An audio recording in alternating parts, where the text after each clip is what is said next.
یہ آج میں کچھ آیتیں آپ کے سامنے پڑھتا ہوں، اس کی تھوڑی تشریح کریں گے۔ یہ سورہ توبہ کی آیتیں ہیں۔ وَقُلِ اعْمَلُوا فَسَيَرَى اللَّهُ عَمَلَكُمْ وَرَسُولُهُ وَالْمُؤْمِنُونَ وَسَتُرَدُّونَ إِلَى عَالِمِ الْغَيْبِ وَالشَّهَادَةِ فَيُنَبِّئُكُم بِمَا كُنتُمْ تَعْمَلُونَ وَآخَرُونَ مُرْجَوْنَ لِأَمْرِ اللَّهِ إِمَّا يُعَذِّبُهُمْ وَإِمَّا يَتُوبُ عَلَيْهِمْ وَاللَّهُ عَلِيمٌ حَكِيمٌ وَالَّذِينَ اتَّخَذُوا مَسْجِدًا ضِرَارًا وَكُفْرًا وَتَفْرِيقًا بين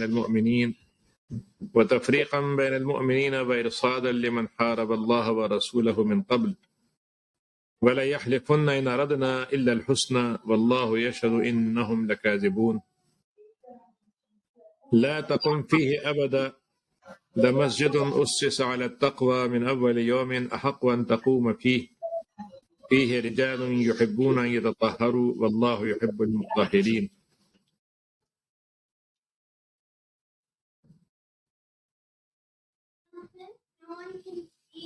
یہ میں نے 105 سے لے کے 108 تک کی آیتیں پڑھی ہیں۔ ترجمہ اس طرح سے ہے کہ اے لوگو، عمل کرو، عمل کر کے دکھاؤ، عمل کے ذریعے سے ثابت کرو،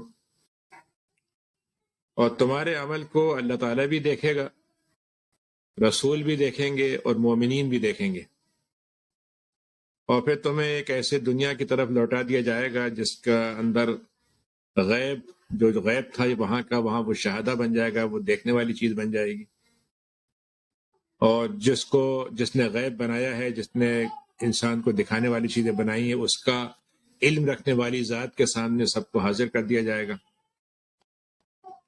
پھر وہ اللہ جو سب چیزوں کو جانتا ہے، چھپے کو، کھلے کو، اندر کے، باہر کو، وہ تمہیں بتائے گا کہ تم کیسا کام کرتے تھے، کام کیا کرتے تھے، کام کے اندر کیا کمی تھی، کام کا کیا نتیجہ نکلنا چاہیے تھا، کیا نہیں ہوا، کیا اس میں دوسری چیزیں شامل تھیں، نہیں تھیں، یہ اللہ تعالیٰ سب بتائے گا تمہیں۔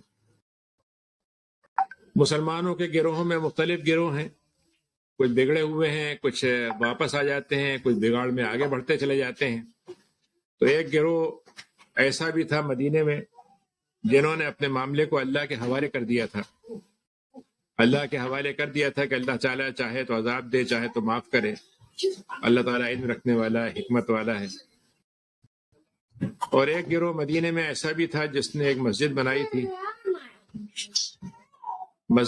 تھی جس کا مقصد تھا ضرر پہنچانا، تکلیف پہنچانا، لوگوں کو ایذا دینا اور کفر پھیلانا، اور مومنین کے بیچ میں تفرقہ اور تقسیم پیدا کرنا، تفریقہ ڈالنا، ایک دوسرے سے بانٹنا، اور وہاں بیٹھ کر اللہ اس کے رسول کے خلاف وہاں پہ معلومات جمع کر کے دشمنوں کو پہنچانا،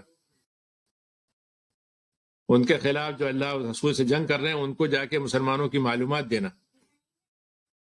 اگر آپ ان سے پوچھیں گے کہ بھائی یہ مسجد کیوں بنائی ہے، تو قسم کھا کے تو یہ کہیں گے کہ نہیں ہم تو بہت اچھے ارادے کے ساتھ مسجد بنا رہے ہیں، جبکہ اللہ تعالیٰ اس بات کی گواہی دیتا ہے کہ وہ بالکل جھوٹ بول رہے ہیں اور جھوٹوں میں ہے وہ، اور آپ کو تو اس مسجد میں جانا ہی نہیں چاہیے، کھڑے ہی نہیں ہونا چاہیے اس مسجد میں۔ ایک مسجد وہی اس کا حق رکھتی ہے کہ اس کو مسجد کہا جائے جس کو تقوی کی بنیاد پہ قائم کیا جائے، پہلے دن سے وہ مسجد تقوی پہ قائم ہو، اور اس کے اندر آنے والے، اس کو آباد کرنے والے، اس کو چلانے والے وہ لوگ ہوں جو اس طرح کے ہوں کہ ان کے اندر طہارت کا تصور اتنا پھیلا ہوا ہو، اتنا وسیع ہو کہ وہ واجب درجے کا طہارت نہیں بلکہ ہلکے درجے کی طہارت، فضیلت درجے کی طہارت پہ بھی بہت ہی اچھی طرح سے اس کو کرتے ہیں، دلوں کو صاف کرتے ہیں، جسم کو صاف کرتے ہیں، کپڑے کو، مال کو، ہر چیز کو صاف کر کے رکھتے ہیں۔ تو اللہ تعالیٰ تو طہارت لینے والوں کو بہت پسند، محبت کرتا ہے۔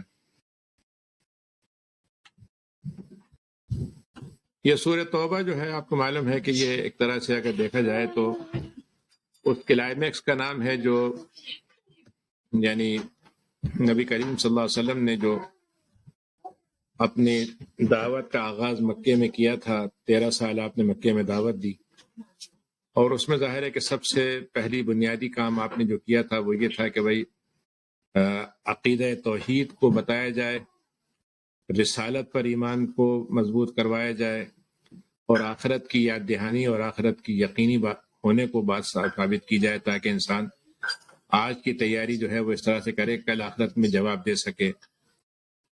تو یہ وہاں پر توحید کا آپ نے بہت کیا، شرک کا مقابلہ کیا، شرک کے مخالف، شرک کرنے والوں نے جو مخالفت کی، ستایا، جو کچھ بھی کیا سب کو برداشت کیا۔ پھر اس کے بعد آپ مدینہ تشریف لائے اور وہاں مدینے میں آپ نے گویا ان اصولوں کی بنیاد پر وہ معاشرہ قائم کیا، جس معاشرے کے کو یہ ثابت کرنا تھا کہ ہم جو باتیں کہہ رہے ہیں وہ عملاً بھی ہونی چاہیے، فرد میں بھی قائم ہونا چاہیے، فرد بھی اسی بنیاد پر قائم ہو، خاندان اسی بنیاد پہ چلیں، معاشرہ اس بنیاد پہ چلے، پھر ہمارا جو نظم حکومت ہے، نظم سیاست ہے، معیشت ہے، وہ سارے انتظامی معاملات اسی کے ذریعے سے چلائے جائیں۔ تو یہ ایک طرف تو یہ جد و جہد تھی جو آپ نے 23 سال کی، یعنی اسلام کو بالکل غلط فہمیوں سے نکال کر، اسلام کے بارے میں کوئی معلومات نہیں ہے تو ان کو معلومات دے کر، غلط فہمیاں تو غلط فہمیاں دور کر کے، اسلام کے بارے میں کچھ کمزوری ہے، صحیح بات نہیں ہے تو اس کو ٹھیک کر کے اور افراد کی تربیت کر کے، پھر افراد کے ذریعے سے ایک معاشرہ تعمیر کر کے یہ کام آپ نے کیا۔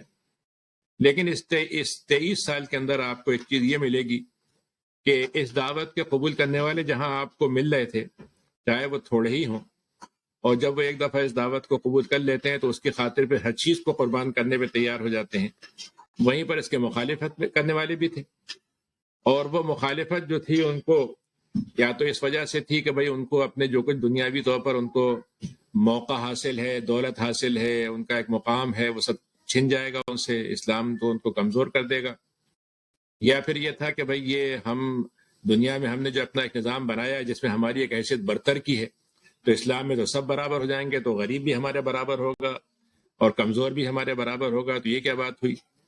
یا پھر یہ سبب تھا کہ بھئی اگر ہم یہ خدا کو مان لیں گے تو پھر تو ہمیں اپنے حلال حرام اسی کے مطابق کرنا پڑیں گے، ہماری مرضی نہیں چلے گی۔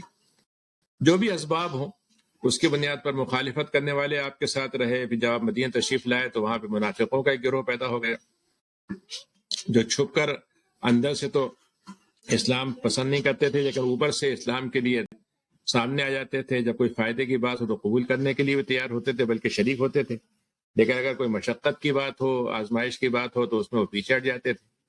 اس کے ساتھ ساتھ جو بڑا کام کرتے تھے وہ یہ کہ وہ مسلمانوں میں آپس میں فتنے پھیلانا، افواہیں پھیلانا، ان کی ہمت کو توڑنے کے لیے کچھ اس طرح کی چیزیں کرنا جس کے ذریعے سے مسلمانوں کی ہمت ٹوٹنے لگے، یہ بھی کام ہوتا تھا۔ تو اگر آپ دیکھیں گے تو مسلمانوں کی دو مشقتیں ساتھ ساتھ چلتی ہیں، ایک تو اسلام کو لے کے چلنے کے لیے جو آزمائشیں وہ تو ہیں اپنی جگہ پر، یعنی اسلام ایسا نہیں ہے کہ اس کو آپ کوئی کیپسول بنا کے پی لیں اور اس کے بعد معلوم ہے اگلے دن سے اس کے اثرات جو ہیں جسم پہ اور ہر چیز پہ ظاہر ہو گئے۔ وہ تو ایک ایسی چیز ہے جس کو آپ اتارنا شروع کریں گے تو وہ اپنا اثر دکھائے گی، لیکن اس کے ساتھ ساتھ اس میں مشکل بھی ہوگی، دشواریاں بھی ہوں گی، اس میں کچھ چیزوں کی قربانی ہوگی۔ دوسرا اس کے بعد یہ ہوگا کہ جب آپ یہ کام کریں گے تو ایسے لوگ بھی سامنے آئیں گے جو آپ کو لالچ دیں گے، ڈرائیں گے، یا آپ کے اندر ایسی کمزوری پیدا کرنا چاہیں گے کہ آپ ہمت کمزور ہو جائیں، آپ کہیں کہ بھائی کون سے اسلام کو لے کے چل رہا ہو، یہ کب اسلام نافذ ہوگا، دنیا تو مانتی نہیں ہے، تمہاری تعداد کتنی ہے، ساری دنیا میں تم دعویٰ لے کے اٹھے ہو کہ اسلام کو لائیں گے، تمہارے ماننے والے کتنے ہیں، اور دنیا میں فلاں طاقت کا یہ حال ہے، فلاں طاقت کا یہ حال ہے، تم اسلام کی باتیں کرتے ہو، تمہارے اسلام میں تو ہم دیکھتے ہیں کہ مسلمانوں کا تو یہ حال ہے، ایسے گئے گزرے لوگ ہیں، ایسے آرگنائز نہیں ہیں، ایسے منظم نہیں ہیں، ایسی مسجدوں میں جھگڑے ہوتے ہیں، ان کے بھلا ہوتا ہے، یہ ہوتا ہے۔ اس کے مقابلے میں دیکھیے دوسری طاقتیں دیکھیے کتنی مہذب ہیں، کتنی منظم ہیں، کتنا ان کے اندر آپس میں ایکا ہے۔ تو کون سے اسلام کی آپ بات کر رہے ہیں؟ یہ اسلام تو مطلب یہ کہ بس کتابوں میں اچھا لگتا ہے، کبھی کبھی ختم قرآن کرا لیجئے، کبھی مرنے والا ہو تو اس کے لیے وہ کرا دعا کروا لیں، تدفین میں چلے جائیں، بچہ پیدا ہو تو اس کی تھوڑی سی مطلب اس کی کر لیں، شادی کی تقریب ہو تو تقریب کے ہزاروں حصے ہوں گے، ایک حصہ اس میں نکاح کا بھی ہوگا، اس میں قرآن کا بھی ذکر آ جائے گا، بس کافی حصہ آپ کے جاتے ہیں۔ یعنی اللہ میاں ہم سے اگر بہت زیادہ چاہتے ہیں تو ہم 1-2% زکوٰۃ ان کو دے دیں گے، یعنی ہم سے اللہ میاں زکوٰۃ مانگ رہے ہیں، ہاں اپنی زکوٰۃ ان کو دے دیتے ہیں، 97.5% تو ہماری مرضی چلے گی، 2.5% اس کی مان لیتے ہیں ہم۔ تو اس میں اگر آپ دیکھیں تو یہ ایک ایسی جد و جہد ہے جو یعنی یوں سمجھیے کہ انسانی جد و جہد جو ہے کتابی جد و جہد سے بڑی مختلف ہوتی ہے۔ یعنی آپ مثلا فرض کیجئے کہ آپ بہت اچھے لکھنے والے ہیں، قصہ لکھنے والے ہیں، کہانی لکھنے والے ہیں، آپ اپنے کردار بناتے ہیں، 2-4 کردار بناتے ہیں، اور آپ نے یہ طے کر لیا ہے کہ فلاں کردار کو آپ جتائیں گے، تو آپ اس کو کچھ بھی ہو جائے کہیں نہ کہیں سے اس کو جتا دیتے ہیں. کسی کردار کو آپ شکست دیں گے تو وہ کر دیتے ہیں. لیکن انسانی زندگی تو اس طرح سے آپ کے کرداروں پہ نہیں چلتی. یعنی تقدیر کا مسئلہ ہو یا حالات کا معاملہ ہو، وہ آپ کے ساتھ آپ کے خلاف کہاں کہاں تک چلے جاتے ہیں. تو اس ساری جد و جہد میں اسلام آپ کے ہاتھ سے نہیں چھوٹے. ایک تو یہ ہے، نہ صرف یہ کہ چھوٹے نہیں، بلکہ یہ کہ واقعتاً وہ آپ کی رہنمائی کرے. یہ بہت بڑی ایسی کشمکش کی زندگی ہے جو صحابہ کے زمانے میں بھی تھی اور آج بھی ہے. تو اس میں ان آیتوں کا جو محور ہے وہ 3 چیزیں اصل میں اس میں ہیں، جس کو میں نے ان آیتوں کو اس کے لیے منتخب کیا تھا. یعنی باتیں تو ظاہر ہے کہ بہت سی اور نکلتی بھی رہتی ہیں اور ہوتی رہتی ہیں، لیکن یہ کہ میں یہ چاہتا یہ ہوں کہ ہمارے ذہن میں اسلام کا نقشہ جو ہے وہ دونوں طرح سے بنے، پازیٹو طور پر بھی بنے اور اس کے نقصانات کیا ہیں، چیلنجز کیا ہیں، مشکلات کیا ہیں، یہ بھی سامنے رہیں. ہمارے لیے اللہ کی طرف سے احسان یہ ہے کہ اللہ تعالیٰ نے ہم کو کسی مطلب جیسے گلوزی پکچر نہیں پیش کی کہ بھائی تم اسلام لائے ہو بس ختم، بس سوری تمہارے لیے بس نعمتیں مزے ہی مزے. اچھا، اس نے یہ بھی نہیں کہا کہ ہم تمہیں بالکل مایوس کر دیتے ہیں، دونوں کے بیچ میں رکھا ہے. اور اس میں جو بڑی خاص بات کی ہے وہ یہ ہے کہ ہم اگر ذرا سا اللہ سے اپنی بات کو سننا چاہیں تو اس نے ہم کو یہ بھی بتا دیا کہ چیلنج کیا پیش آئیں گے، حل کیا ہے اس کا، اور ان سے تم نکلو گے کیسے. تو اس لحاظ سے تو ہمارے پاس نقشہ پورا تیار ہے زندگی میں. تو اس میں پہلی آیت میں اللہ تعالیٰ نے کہا کہ اے لوگوں عمل کر کے بتاؤ. اور یہ بہت اہم جملہ ہے. دیکھیے انسان کے اندر 3 چیزیں ہوتی ہیں جو عمل کو، 3 سرے ہیں، 2 سرے ہیں انسان کے عمل کے. ایک سرا ہے اس کی انٹینشن کیا ہے، نیت کیا ہے اس کی، اور دوسرا سرا ہے اس کا انجام کیا ہوگا. یعنی آپ فرض کیجئے کہ آپ مثلا آپ ایک پروجیکٹ بناتے ہیں، تو آپ کے ذہن میں پروجیکٹ سے ہے کیا مقصد آپ کا، یہ آپ کو طے کرنا ہے. پھر اس پروجیکٹ کو آپ اس سے حاصل کیا کریں گے. تو ہوتا یہ ہے کہ جب انسان دنیاوی زندگی میں آتا ہے تو انسانی زندگی میں یہ کہا جاتا ہے کہ بھائی آپ کے ارادے اچھے ہیں یا برے، ہمیں اس سے کوئی بحث نہیں. ہم جو ہیں وہ تو ہم we are living in world of action. ہم ایکشن میں رہ رہے ہیں. آپ اپنا بتائیے کہ پروجیکٹ کیا ہے. میں اس کے سٹی کے پاس جاتا ہوں، کہتا ہوں صاحب مجھے ایک سٹی کے اندر مجھے ایک شراب خانہ بنانا ہے. تو سٹی بالکل مجھ سے نہیں پوچھتی کہ بھائی آپ کا ارادہ کیا ہے اس میں اور آپ کیا چاہتے ہیں. وہ یہ کہتے ہیں بھائی ہمارے پروسیجر یہ ہے، یہ پروسیجر آپ پورا کر دیجیے، ہم آپ کو لائسنس دے دیں گے. مطلب عمل کا مطلب تو وہاں پر یہاں پر یہ سمجھا جائے گا نا کہ مطلب یہ کہ جو کچھ آپ کو یعنی دنیاوی لحاظ سے ہمارے یہ پروسیجر کو پورا کرتے ہیں، اب آپ کے اندر سے کیا ارادہ ہے. اگر آپ یہ کہیں کہ بھائی میں ایک آرگنائزیشن بنانا چاہتا ہوں، تو کہ ٹھیک ہے یہ پروسیجر ہے پورا کر دیجیے. اب اس میں آپ کی نیت کیا ہے اس کو وہ نہیں کرتے. اسلام میں معاملہ یہ ہے کہ اللہ تعالیٰ آغاز نیت سے کرتا ہے. یعنی سب سے پہلے جس چیز سے اللہ تعالیٰ انسان کا معاملہ شروع کرتا ہے وہ ہے عمل.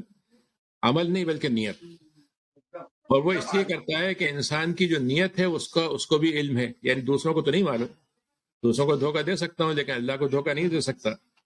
تو اللہ تعالیٰ ہم سے مطالبہ سب سے پہلے کرتا ہے اخلاص سے نیت کا.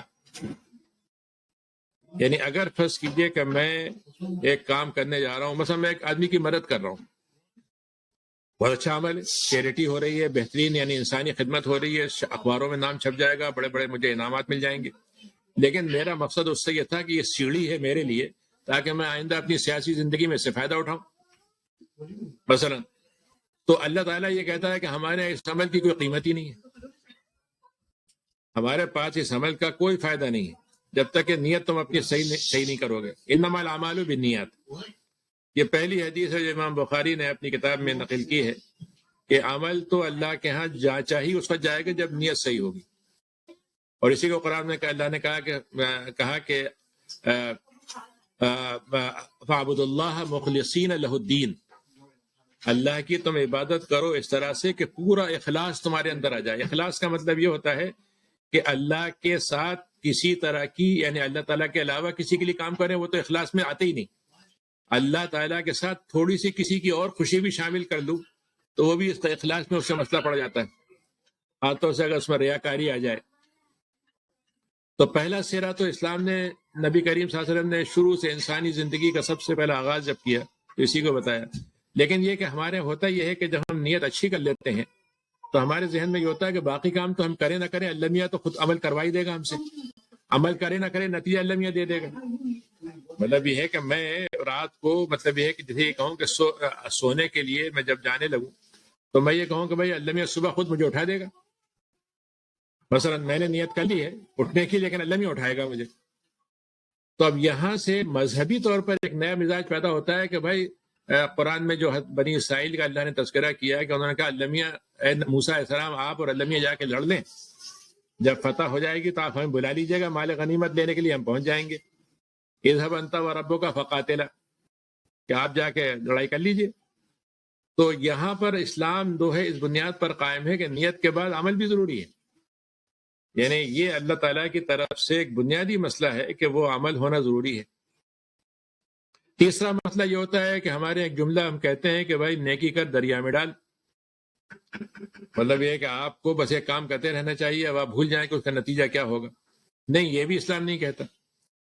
اسلام یہ کہتا ہے کہ آپ کو یہ بھی ٹارگیٹ کرنا ہے کہ آپ کا نتیجہ کیا ہے, کیا لینا ہے آپ کو, اور کہاں تک آپ اس نتیجے کو آپ برداشت کر سکتے ہیں کہ حاصل ہوا تب بھی ٹھیک ہے, نہیں حاصل ہوا. فرض کیجئے آپ یہ کیسا مجھے حکومت قائم کرنی ہے مثلا, یہاں تک تو آپ نے نتیجہ بتا دیا, لیکن آپ نے حکومت حاصل کرنے کے نتیجے کو اس لیے بنایا تھا کہ تاکہ جب حکومت مل جائے گی تو بھول جائیں گے اللہ میاں کو.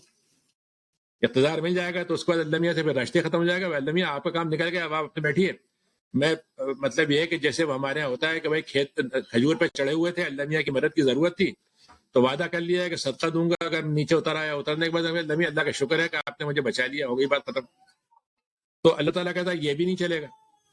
ہم تمہیں سے یہ چاہتے ہیں کہ تمہارے اندر نتیجے کو بھی تم ثابت کرو کہ تم اس کو بھی اللہ تعالیٰ کے ساتھ جوڑو گے. تو فرض کیجئے کہ میں نے مطلب کوئی مال حاصل کر لیا, بڑی محنت کی اور بڑا مال آ گیا, تو اس کے بعد اللہ میاں سے کہا کہ بھائی ٹھیک ہے اب مجھے اب حکومت دیجیے گا, میں اپنی مرضی سے اپنی جزاؤں گا اور کروں گا. قارون سے موسیٰ علیہ السلام نے کہا کہ تم کو اللہ نے یہ مال دیا ہے, تم اللہ کو بھی یاد کرو, اللہ کی اچھی زندگی گزارو, لیکن اللہ کو بھی یاد کر لو اس میں کہ جو مال اللہ نے دیا ہے, جی نصیبک من الدنیا واحسن کما احسن اللہ الیک, دنیا کے حصے کا فائدہ بھی اٹھا لو لیکن اللہ کے ساتھ احسان کا معاملہ کرو. اس نے کہا کہ انما اوتیت علی علم عندی, یہ تو میری اپنی اسمارٹنیس تھی کہ مجھے کمانا آتا تھا, مٹی کو سونا بنانا آتا, اس سے بنایا. آپ مجھے یہ کہاں سے سمجھانے لگ گئے حلال حرام کی باتیں. شعیب علیہ السلام کی قوم نے کہا کہ اللہ سے ڈرو, تو انہوں نے کہا یہ عجیب بات ہے کہ آپ کی نماز پڑھنے کا مطلب یہ ہے کہ ہم حلال حرام, ہم اپنی دکان میں بیٹھے تو حلال حرام کی باتیں کریں. بھائی نماز ہم نے الگ پڑھ لی, کمانا الگ چیز ہے. تو یہ تین چیزیں ہیں جو تینوں چیزوں کو جب تک ہم ایک ساتھ نہیں جوڑیں گے, اسلام کا تصور ہمارے ذہن میں جو ہے وہ ادھورا رہے گا. اور یہ وجہ ہے کہ آج آپ دیکھ لیجئے, یا تو ہمارا اتنا اچھا نیت کا معاملہ ہے کہ پوچھے نہیں, دنیا میں سب سے اچھی نیتیں ہماری ہوں گی کسی چیز کو بھی آپ کریں, لیکن آپ عمل کے لحاظ سے دیکھیں تو سب سے نکمے ہم ہوں گے. پھر اس کو نتیجے کے لحاظ سے دیکھیں تو نتیجہ تو بالکل ہی معلوم ہوتا ہے. جیسے ہم نے ایک بہترین قسم کیا, یعنی میں تو آپ کو اور کہیں کی مثال کیا دوں, اب یہاں پر بہت سے ادارے ہیں, ہم نے کتنے بڑے بڑے ادارے بنا دیے, بہترین قسم کی مسجدیں بنا دی, لیکن معلوم یہ ہوا کہ صاحب اس کے اندر سوائے جھگڑے کا کچھ نہیں ہو رہا.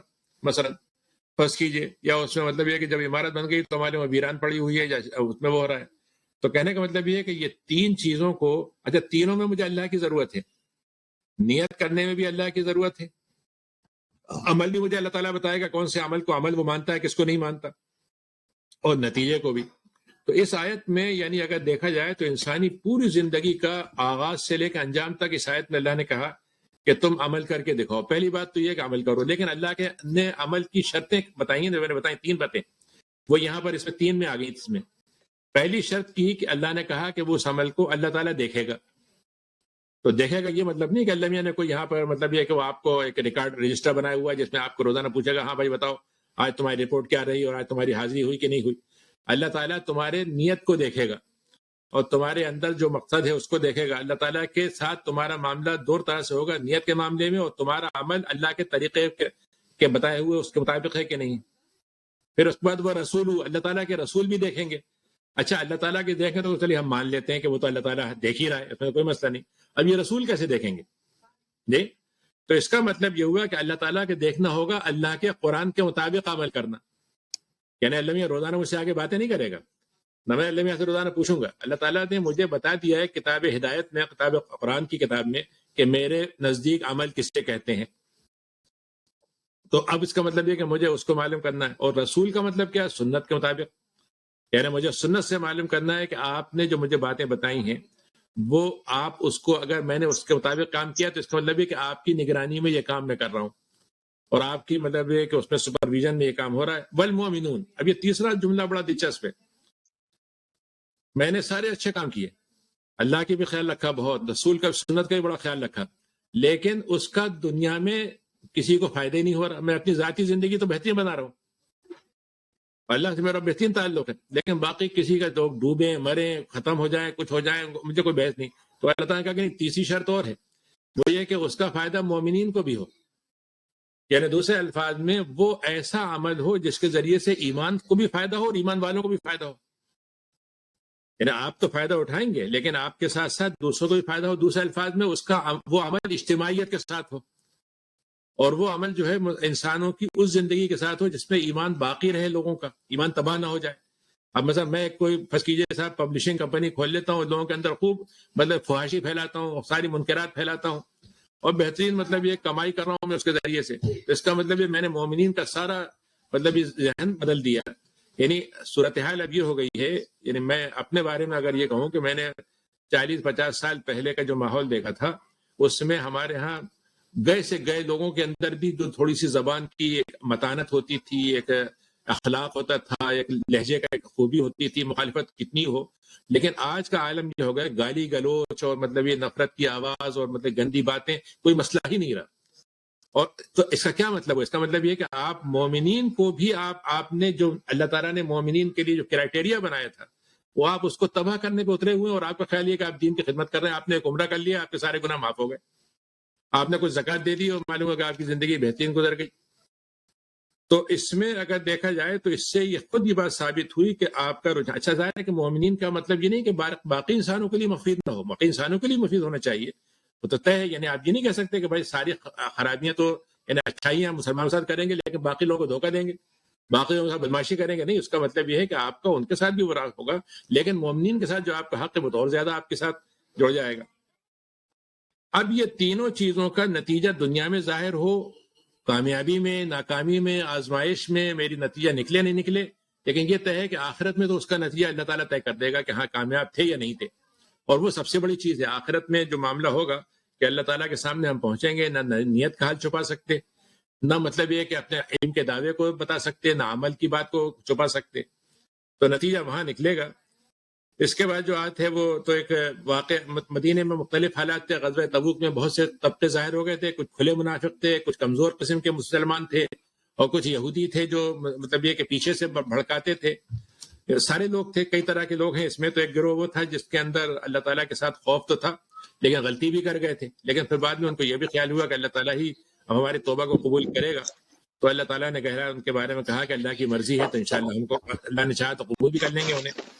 لیکن اس کے بعد دو مثالیں جو اس میں بڑی قرآن مجید نے دی ہیں وہ اس کو سمجھنے کی ضرورت ہے. وہ دو مثالوں کو جب تک ہم نہیں سمجھ سکتے جب تک یہ بات جو میں نے کہی ہے اس کو ہم جوڑ کے نہ دیکھیں. دنیا میں کوئی بھی آپ عمل کریں، نتیجہ انہیں نیت کے لحاظ سے، عمل کی ترتیب کے لحاظ سے، انجام کے لحاظ سے، اس کو اگر آپ دو لفظوں میں کہیں گے تو آپ کہیں گے ایک مسجد ہوتی ہے جس سے اسلام کو فائدہ ہوتا ہے، مسلمانوں کو فائدہ ہوتا ہے، انسانیت کو فائدہ ہوتا ہے. اور ایک مسجد ہے جس سے اللہ کے خلاف بھی کام ہو رہا ہے، رسول کے خلاف بھی کام ہو رہا ہے، انسانوں کے خلاف بھی کام ہو رہا ہے، مسلمانوں کے خلاف بھی کام ہو رہا ہے، اور دونوں کا نام مسجد. جی تو اللہ تعالیٰ نے جو مسجد ہوتی ہے نقصان والی اس کی 4 خرابیاں بتائی ہیں. یعنی 4 باتیں جس کی وجہ سے وہ مسجد جو ہے وہ زرار بنتی ہے. زرار کا مطلب ہمارے مسجد زرار تو ہم جملے میں استعمال کرتے ہیں، زرار تو ضرر سے نکلا ہے، ضرر کا مطلب نقصان پہنچانا، یعنی مسلمانوں کو ایذا پہنچانے والی مسجد. تو سب سے پہلا تو نقصان یہ پہنچاتی کہ بجائے اس کے کہ مثلا وہاں مسلمان پہنچے تو اس کے ایمان کو وہاں تقویت ملے، مثلا وہاں اخوت کو، برادرہڈ کو وہاں پہ فائدہ ملے، وہاں سے اسلام جو سیکھ کے آئے تو اس کو دنیا میں اسی ایمانی جو اس کو وہاں پر جیسے کہیے کہ ایک دوا ملی ہے، ایک غذا ملی ہے، اس غذا کے ذریعے سے اس کی زندگی اچھی ہو، وہاں پہ جا کے اور لوٹ کے آ جائے. یعنی مطلب فرض کہ مسجد میں گئے تو معلوم ہوا کہ وہاں پر اور معلوم ہوا کہ صاحب آپس میں ایک دوسرے کی بجائے اچھائی کے فرض کی غیبتیں ہو رہی ہیں، ایک دوسرے پہ ٹانٹ ہو رہا ہے. اگر ایک آدمی فرض کیجیے کہ نیا مسلمان پہنچ گیا جس نے بہت دنوں سے نماز نہیں پڑھی، نماز پڑھنے پہنچ گیا تو پہلا جملہ سنے گا ارے واہ 900 چوہے کھا کے بلی حج کو جا رہی ہے، فرض کیجیے جی. اور کوئی مطلب یہ کہ ذرا سا ایک بگڑا ہوا سا مسلمان پہنچا گیا لیکن مسجد تو آ گیا ہے وہ، لیکن اب اس کو آپ کو یہاں پہ آنے کا شوق ہوا، آپ کو یہاں پہ آنے کیا ضرورت ہے مثلا؟ تو کہنے کا مطلب یہ کہ وہ مسجد زرار ہو جس سے انسان کے اندر بجائے خوبی ہونے کے، ایمان کے فائدے ہونے کے، اس کو ضرر پہنچے. پھر اس کے بعد وہ مسجد زرار یہ ہو، اس پہ لکھا ہوا ہو کہ یہ ہمارے فلاں فرقے کی جماعت مسجد ہے، کوئی اس میں نہیں آئے گا مثلاً، یا اس میں مطلب یہ کہ فلاں چیز جو ہے مطلب یہ کہ اسلام کے بارے میں اگر آپ نے ذرا سا بھی کوئی اختلاف، فقہی اختلاف کے لحاظ سے آپ نے الگ طریقے سے نماز پڑھی تو معلوم ہوا کہ آپ کو مسجد سے ہی انہوں نے نکال دیا، تو وہ مسجد زرار ہے. دوسرا کیا ہے، اس سے آگے بڑھ کر کفر، بجائے سے کہ ایمان کی بات ہو اس میں کفر کی باتیں اس میں پھیلائی جائیں. یعنی اب مثلا جیسے اب آج کل ہمارے ہاں مسجدیں بننے لگی ہیں کہ بھائی بات یہ ہے کہ مسجدوں کا جب آپ کی کوئی حکمرانی ہے مسجد پہ، ہم لوگ تو جو ہیں LGBT والے لوگ ہیں لیکن ہم بھی اپنی مسجد بنائیں گے. ہمیں مطلب آپ کیا سمجھتے ہیں ہمارے ہیومن رائٹس کم ہیں؟ مردوں کی اگر مسجد تو عورتوں کی مسجد ہی بنائیں گے، عورتیں مرد سب ساتھ پڑھیں، یہ کیا بات ہوئی؟ قرآن کی تفسیر اگر آپ نے لکھ دی ہے، تفسیر لکھنا ہمیں بھی آتا ہے، ہم بھی بتا دیں گے قرآن میں کہ بہت سی چیزیں خواہ کی باتیں لکھ دی گئی ہیں، ہم اب ٹھیک کر دیں گے. 14 سال سے اسلام قرآن کو اب تک غلط سمجھا گیا تو ہم صحیح بتائیں گے. تو کفر کی طرف لے جائیں. اور تیسری چیز، مسلمانوں کے درمیان میں تفرقہ پیدا کریں، بجائے سے کہ مسجد جو ہے سب کو جوڑنے والی بنے. یعنی جیسے بقول اقبال کہ بھائی جس امت کا ایک قرآن ہو، ایک دین ہو، ایک رسول ہو اور ایک اللہ ہو، اور وہ مطلب یہ ہے کہ آپس میں بٹی ہوئی ہو. وَإِرْصَادًا، اور اس سے بھی آگے کی بات، یعنی غور کیجئے کہ چوتھی خوبی اور عجیب ہے، بجائے اس کے کہ مسلمانوں کے دشمنوں سے آپ کا معاملہ دشمنی کا ہو، آپ ان کے ساتھ دوستی کر لیں اور اسلام کے لوگوں کی دشمنی میں آپ آ کر مسلمانوں کی معلومات ان کو پہنچا دیں کہ بھئی اگر تمہیں مسلمانوں کو نقصان پہنچانا ہے تو فلاں ویک پوائنٹ بتا دیتا ہوں میں. اس وقت ہمارے کتنے مسلمان ریسرچر ہیں جو یورپ میں، مغرب میں بیٹھے ہوئے ہیں، امریکہ میں بیٹھے ہوئے ہیں اور ریسرچ کر کے بتا دیں اگر آپ کو مسلمانوں میں کوئی کام کرنا ہے تو کیسے، میں بتاتا ہوں آپ کو کیا کرنا چاہیے. اگر آپ ان کی فوج کو کمزور کرنا ہے تو ایسے کر دیجیے، اگر آپ کو ان کی مدرسے کو کمزور کرنا ہے تو میں آپ کو ترکیب بتاتا ہوں، اگر آپ کے علماء کو ان کو خریدنا ہے تو میں آپ کو بتاتا ہوں کیسے خریدے جائیں گے. تو دوسرے لوگوں کو معلومات فراہم کر کے یہ موقع دینا کہ وہ، اور یہ آپ کو معلوم ہے کہ اس کی وجہ یہ تھی کہ منافقین نے ایک مسجد بنانے کا ارادہ کیا تھا قباء میں، اور آپ تبوک میں، غزوہ تبوک پہ جا رہے تھے تو انہوں نے کہا کہ اللہ کے نبی ہم چاہتے ہیں کہ آپ ایک دفعہ وہاں نماز پڑھ لیں تاکہ وہ مسجد معتبر ہو جائے، اور ہم وہاں پر اصل میں ہر وقت آپ کے پاس مدینے میں آ کے نماز پڑھنا مشکل ہوتا ہے تو ہم وہاں پڑھیں گے. تو آپ نے کہا کہ ابھی تو میں غزوے پہ جا رہا ہوں، جب واپس آؤں گا تو اس کے بعد میں تمہیں دیکھوں گا اسے. تو آپ جب واپس آنے والے تھے مدینے میں داخلے سے پہلے یہ آیتیں اتری اور یہ کہا کہ یہ مسجد تو قطعاً آپ کے جانے کی نہیں، آپ کبھی بھی مت جائیے گا، بلکہ یہ مسجد میں یہ 4 خرابیاں ہیں. تو وہاں ان کا اعتقاد یہ تھا کہ مسجد میں بیٹھیں گے، نماز پڑھیں گے اور نماز کے بعد پھر اپنے کوریج ہوگا، وہ کور ہوگا نا، مطلب یہ کہ مسجد ایک کور بن جائے گی اور باقی کام ہم سب کرتے رہیں گے اسلام کے خلاف. تو آپ نے وہ مسجد کو گروا دیا تھا، جلوا دیا تھا. اس کے مقابلے میں اللہ نے کہا کہ آپ تو کبھی بھی اس مسجد میں نماز پڑھنے مت جائیے گا، اور صرف آپ مسجد میں نماز پڑھیں جو تقوی والی مسجد ہو، اور وہاں کے وہ لوگ ہوں جو اللہ تعالیٰ کے ساتھ طہارت کا معاملہ کرتے ہیں، نجاست سے دور رہتے ہیں. نجاست کا مطلب صرف وہ نہیں ہے وضو والی نجاست، بلکہ یہ کہ ان کے دلوں کے اندر کوئی ایمان کفر کی نجاست نہیں ہے، ان کے دماغوں میں کسی قسم کی خرابی کی اور مطلب مختلف قسم کی نجاستیں نہیں ہیں، اور پھر یہ کہ ان کے کپڑے، ان کے مال، ان کے اندر جو خواہشیں سب پاک صاف ہیں. تو آپ ایسے لوگوں کی مسجد میں، تو اس کے بارے میں آتا ہے کہ بھئی یہ مسجد قباء بھی اس کو کہہ سکتے ہیں، اور مسجد تقویٰ جو ہے سب سے بڑی مسجد جو ہے مسجد نبی کو کہا گیا ہے، لیکن ہر مسجد مسجد تقویٰ ہوگی اگر ان خوبیوں پر ہو. تو اس میں جو بنیادی بات جس کو میں کہنا چاہتا ہوں وہ یہ ہے کہ یہ مسجد کا لفظ جو استعمال کیا گیا، اب آپ اس مسجد کے لفظ کو ہٹا دیجئے. اب آپ یہ کہیں کہ بھائی میں نے ایک اسلامک آرگنائزیشن بنائی ہے مثلا، تو آپ اس میں یہ کرائٹیریا دیکھ لیں کہ وہ اسلامک آرگنائزیشن برائے تقویٰ ہے یا برائے تقسیم ہے. آپ کہیں کہ بھائی میں نے اپنا ایک مطلب یہ کوئی فرض کی اسکول کھولا ہے، یا میں نے اپنی کوئی یونیورسٹی کھولی ہے، یا میں نے اپنا کوئی مطلب یہ کہ ہم نے 50 ملک بنا لیے ہیں مسلمانوں کے. اس کا مقصد کیا ہے؟ ان ممالک کے اندر آپس میں صرف ایک دوسرے سے لڑنا ہے، ایک دوسرے کے درمیان میں تفرقہ ڈالنا ہے، کسی کو قومیت کے نام پر، کسی کو عرب نان عرب کی بنیاد پر، کسی کو مالدار و غریب کی بنیاد پر، کسی ہزاروں بنیادوں پر. اور اس کے بعد یہاں تک کہ ہمارے اپنے ملکوں کے اندر 5 ذاتیں ہیں، 10 ذاتیں ہیں، 25 ذاتیں ہیں، ایک دوسرے کی برتری اور نسل پرستی اور اس پر سب پہ مطلب تقسیم کرنا ہے. اور اس کے بعد پھر مطلب یہ دولت مند ہیں تو دولت کا مطلب یہ استعمال یہ ہے کہ بھائی یہ تو ہم تو اس کے ذریعے سے عیاشی، فحاشی سب چیزیں پھیلائیں گے کیونکہ فائدہ اس میں زیادہ ہے. تو اگر یہ ہوگا تو جو بھی ہمارا انفرادی کام ہو یا اجتماعی کام ہو وہ مسجد زرار کہلائے گا. یعنی یہ بات جو مطلب سمجھ لینا چاہیے کہ ہم اگر ایک ملک بناتے ہیں، اگر واقعتاً وہ ملک اللہ کے لیے تھا کہ اللہ کی زمین ہے، اللہ کی زمین پر اللہ کا قانون ہم چلائیں گے، تو کیا کہنے مسجد تقویٰ بن جائے گا وہ. لیکن اگر ایسا نہیں ہے تو وہ مسجد زرار بنے گا. ہم ایک فرض کیجئے کوئی سوسائٹی بناتے ہیں، ہم کوئی اپنی شناخت بناتے ہیں کہ ہم فلاں طبقے سے ہیں، فلاں فرقے سے ہیں، یا فلاں ہماری ذات ہے، یا ہمارا فلاں قبیلہ ہے. اگر وہ اسلام کی خاطر ہے تو اس میں کوئی مسئلہ نہیں. لیکن اگر وہ اس لیے ہے کہ اسلام کے مقابلے میں اپنی عصبیت کو پھیلائیں گے، اپنی برتری کو ثابت کریں گے، اور اس کے لیے حلال حرام کی کوئی پرواہ نہیں کریں گے، جیسے بھی مقصد پورا وہ کریں گے، تو وہ مسجد زرار بن جائے گی. یعنی آج آپ دیکھ لیجئے کہ یعنی بنیادی طور پر حدیث شریف میں جو بات ایک حدیث میں آپ نے فرمائی تھی کہ میں نے اللہ تعالیٰ کا سے دعا کی، نبی کریم نے فرمایا کہ یہ میری امت کسی عذاب عام میں ختم نہ ہو. یعنی ایسا نہ ہو جیسے عاد سمود مٹا دیے گئے تھے، مٹا دیے جائیں.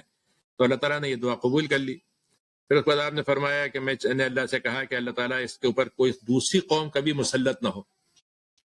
تو اللہ تعالیٰ نے یہ دعا بھی قبول کر لی. لیکن پھر آپ نے یہ دعا کی کہ اللہ تعالیٰ یہ قوم آپس میں کٹ مار کے ختم نہ ہو جائے، آپس میں تقسیم نہ ہو کے مر نہ جائے. تو اس کو دعا کو اللہ نے قبول نہیں کیا.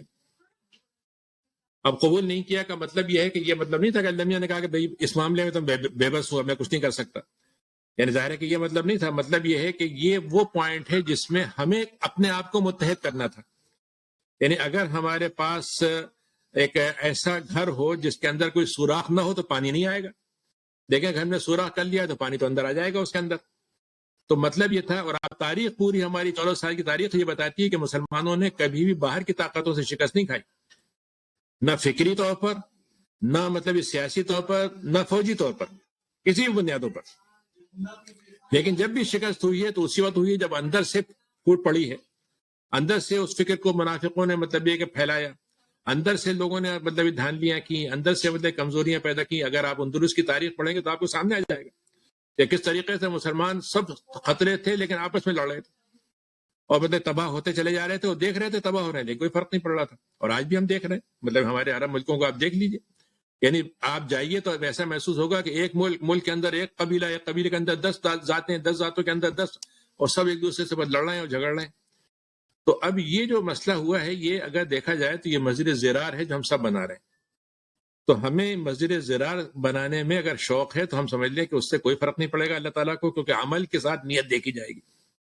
لیکن اگر ہم نے مسجد تقویٰ بنانے کی خواہش کی ہے تو چاہے ہم اس میں کامیاب ہوں نہ ہوں، مطلب نتیجے کے لحاظ سے، لیکن نیت میں کامیاب ہو جائیں گے اور عمل میں کامیاب ہو جائیں گے.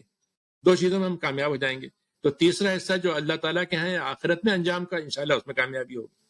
تو یہ عمل کا یعنی اگر دیکھا جائے تو اللہ تعالیٰ نے اس کو اتنا اہمیت کے ساتھ جو بیان کیا ہے، یہ یعنی انسانی زندگی کے لیے بڑا ضروری ہے، دینی زندگی کے لیے بڑا ضروری ہے، انفرادی کے لیے بھی ضروری ہے، اور اجتماعی طور پر بھی ضروری ہے. اور عمل کا کاؤنٹر عمل سے ہی ہوگا. یعنی اگر آج دنیا میں اس وقت فتنے آ رہے ہیں، اب ہم ان پہ 10 دفعہ لعنتیں بھیجتے رہیں صبح شام تک. آپ دیکھیے ہمارے جتنے جسے کہتے ہیں نا ڈرائنگ روم کی جو سیاست ہوتی ہے، اس میں سوائے دوسروں کو گالیاں دینے کے برا بنانے کچھ نہیں ہوتا. بات یہ ہے کہ عمل کا جواب آپ عمل سے دیں گے. اگر آپ نہیں دے سکتے، مطلب یورپ نے ساری ترقیاں کر لی، آپ کہتے ہیں بھائی بہت برے لوگ ہیں، بڑا خراب لوگ ہیں، سے ٹھیک ہے، تو آپ ان کے مقابلے میں ثابت کر کے بتائیں کہ آپ اسلام پہ عمل کر کے ان سے بہتر ترقی دکھا سکتے ہیں، ان سے بہتر طور پر آپ ان کے اچھے تعلیم پھیلا سکتے ہیں، ان سے آگے بڑھ کر آپ بہترین تعلیم سے دین و دنیا کو جمع کر سکتے ہیں. یہ اگر عمل کی زندگی کو ہم بناتے ہیں تو یہ مطلب یہ ہے کہ اس سے افراد بھی بنیں گے، اس سے امت بھی بنے گی، اور امت کے ذریعے سے جو دنیا کے اندر خیر کا سبب ہے، جس کو میں نے پہلے ہی بتایا، تو وہ خیر کو سب کریں گے. تو خیر کو پھیلانے کے لیے شر کو سمجھنا، شر کا مقابلہ کرنا، اور خیر کو شر کے مقابلے میں برتر ثابت کرنا عمل کے ذریعے سے، یہ کوئی بنیادی طور پر بڑی اہم ضرورت ہے جو ہمارے ذہن میں کم سے کم اگر کچھ نہیں ہو تازہ تو رہنا چاہیے. ورنہ تو اس وقت تو ہو یہ رہا ہے کہ اسلام جو ہے اب ہم اس حد تک پہنچ چکے ہیں کہ بجائے سے کہ ہم اسلام سے مشورہ لیں، ہم اسلام کو مشورہ دیتے ہیں. ہمارا خیال یہ ہے کہ اگر اسلام اپنی فلاں والا بات کو اصلاح کر لے تو اس سے مسئلے حل ہو جائیں گے. فلاں چیزیں اسلام اپنے اندر سے ہٹا دے، اس میں فلاں حدیثیں ذرا کنٹروورشل ہیں، اس میں فلاں آیتیں کنٹروورشل ہیں، ہم وہ ہٹا دیں. تو ہم وہی کہتے ہیں جو مشرکین مکہ نے نبی کریم سے کہا تھا کہ ایت بقرآن غیر حاضر، یہ قرآن جو آپ پہ اترا ہے نا، اس کے علاوہ دوسرا قرآن لے آئیے یا اس کو تبدیل کر دیے. تو آج ہم یہی کہہ رہے ہیں. آج ہمارے آپ اگر مسلمان جتنے لبرل، سیکولر اور انٹلیکچوئل اور فلاں فلاں کو پڑھیں، 10 دفعہ وہ اسلام کے بڑے حامی اور بڑے دوست بن کر آئیں گے لیکن بیچ میں 2-4 مشورے ایسے دیں گے کہ سارا ستیاناش کر کے نکل جائیں گے. اور ان کی بات تو مطلب یہ کہ پھیل رہی ہے، آپ میڈیا میں چلے جائیں، آپ کو مطلب یہ کہ پتہ چلے گا کہ اسلامی فکر رکھنے والے 2-4% اگر نکل آئیں تو بڑی بات ہے، اور کھل کے وہ بات اپنی کہہ دیں اس سے بھی بڑی بات ہے. تو یہ چیز اگر نہیں ہوگی تو بہرحال اللہ تعالیٰ نے کہا کہ یہ تم دنیا میں جتنا کرنا چاہو کر لو، اگر تم ہم سے نتیجہ چاہتے ہو تو ہمارے کرائٹیریا پہ اترنا پڑے گا. اب ہم 30% پہ اتریں، 60% پہ اتریں، یہ تو بات کی بات ہے، لیکن ہم 0% پہ اتریں تو بہرحال، اور 0 بھی نہیں بلکہ ہم تو مائنس پہ چلے گئے، یعنی ہم تو وہ کرائٹیریا کے اینٹی پہ جا رہے ہیں. اور اس پہ ہم دعائیں کریں صبح شام تک، اللہ میاں مطلب یہ ہے کہ یہ میں نے جو نیم کا درخت اگایا ہے لیکن اللہ میاں آپ اس کو پھل سیب کا بند بنا دیجیے گا، اور اس کے لیے آپ ختم قرآن بھی کرا لیں، اس کے بعد بہت صدقے بھی دے دیں، تو بہرحال درخت نیم کا ہی نکلے گا. تو یہ قرآن کی آیتیں کا تھوڑا سا تاثر سمجھ لیجیے ہے، کچھ اس کی روشنی میں مطالعہ ہے اور اس کی روشنی میں دعوت ہے. یہ چند باتیں آپ کے سامنے رکھی. وآخر دعوانا الحمدللہ رب العالمین. جزاک اللہ خیر جی، بہت شکریہ ڈاکٹر صاحب. کوئی کویسچن ہے کسی بھائی کا، کوئی بات کرنا چاہتا